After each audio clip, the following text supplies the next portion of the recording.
Assalamualaikum warahmatullahi wabarakatuh. Bismillahirrahmanirrahim. Alhamdulillahirabbil alamin. Hadana lihada wa ma kunna linahtadiya laula an hadanallah. Allahumma shalli wa sallim ala sayyidina Muhammad wa ala ali sayyidina Muhammad, amma ba'd. Jamaah Al-Fatih Channel dan sahabat YouTube yang dimuliakan oleh Allah.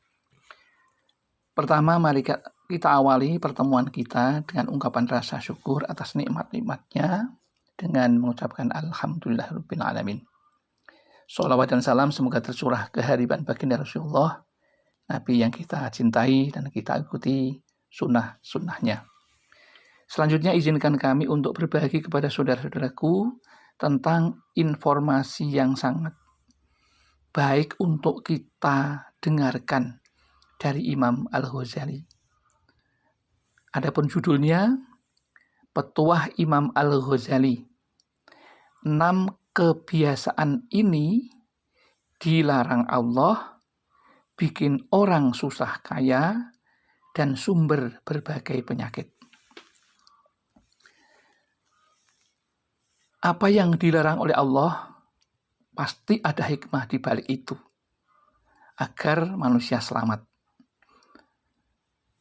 Orang jika melanggar maka akan menyebabkan orang itu susah kaya. Dalam arti kaya hati, kaya harta, dan kaya ilmu. Susah orang yang sering melakukan 6 hal ini yang perlu diketahui oleh umat muslim pada umumnya.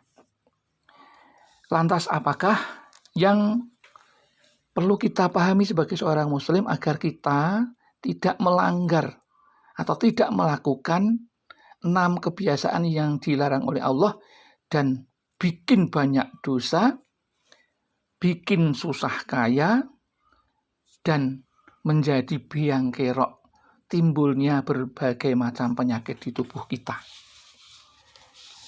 Di dalam Al-Quran surat At-Taubah ayat 125 disampaikan oleh Allah, yang artinya, dan adapun orang yang di dalam hatinya ada penyakit, maka dengan surat itu akan menambah kekafiran mereka yang telah ada, dan mereka akan mati dalam keadaan kafir. Jadi orang yang melakukan 6 kebiasaan yang disampaikan oleh Imam Al-Ghazali ini akan menumbuhkan yang namanya kerugian, sehingga ia akan mati dalam keadaan kafir. Lantas bagaimana dan seperti apa yang dimaksud dengan 6 kebiasaan itu? Yang pertama adalah riya atau pamer. Riya salah satu perbuatan tercela dalam Islam.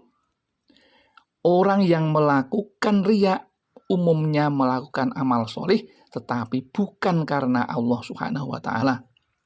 Orang yang melakukan ibadah karena riya tak dapat pahala, malah dia berdosa. Misalnya yang paling ringan, kita makan enak dengan saudara atau dengan teman, kita posting, itu sudah menunjukkan sifat pamer atau riya. Kemudian yang kedua yaitu hasad dan hasud atau iri dan dengki. Iri artinya tidak senang dengan apa yang dimiliki orang lain. Sementara dengki adalah bentuk amarah dari rasa iri tersebut. Orang yang seperti ini akan dijauhi temannya, dan jika seorang pedagang, ia tidak akan pernah ada yang mau membelinya karena sifat yang tidak baik itu.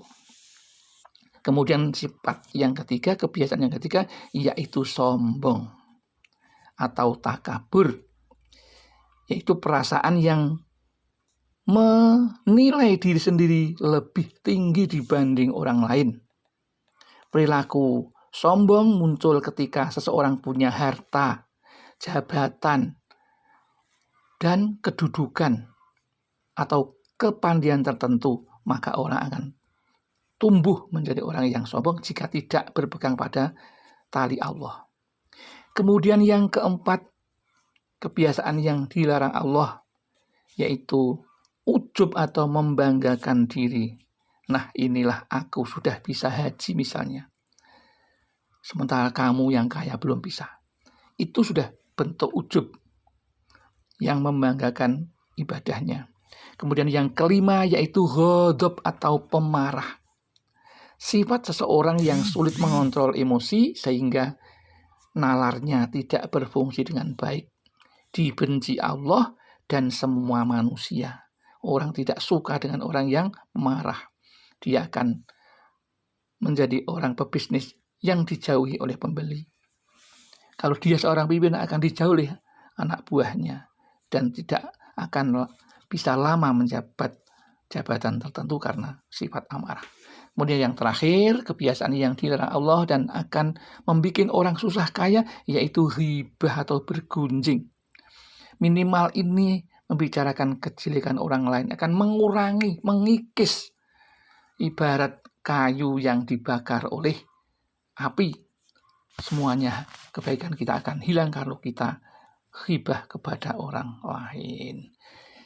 Demikian 6 hal ini yang menyebabkan seseorang menjadi susah dunia dan akhirat, maka sudah sepantasnya seorang muslim dan muslimah untuk menghindari hal ini. Demikian yang dapat kami sampaikan. Ada kekurangan, kekhilafan, kami mohon maaf yang setulus-tulusnya. Akhirul kalam billahi taufik wal hidayah wal inayah wal barakah. Wassalamualaikum warahmatullahi wabarakatuh.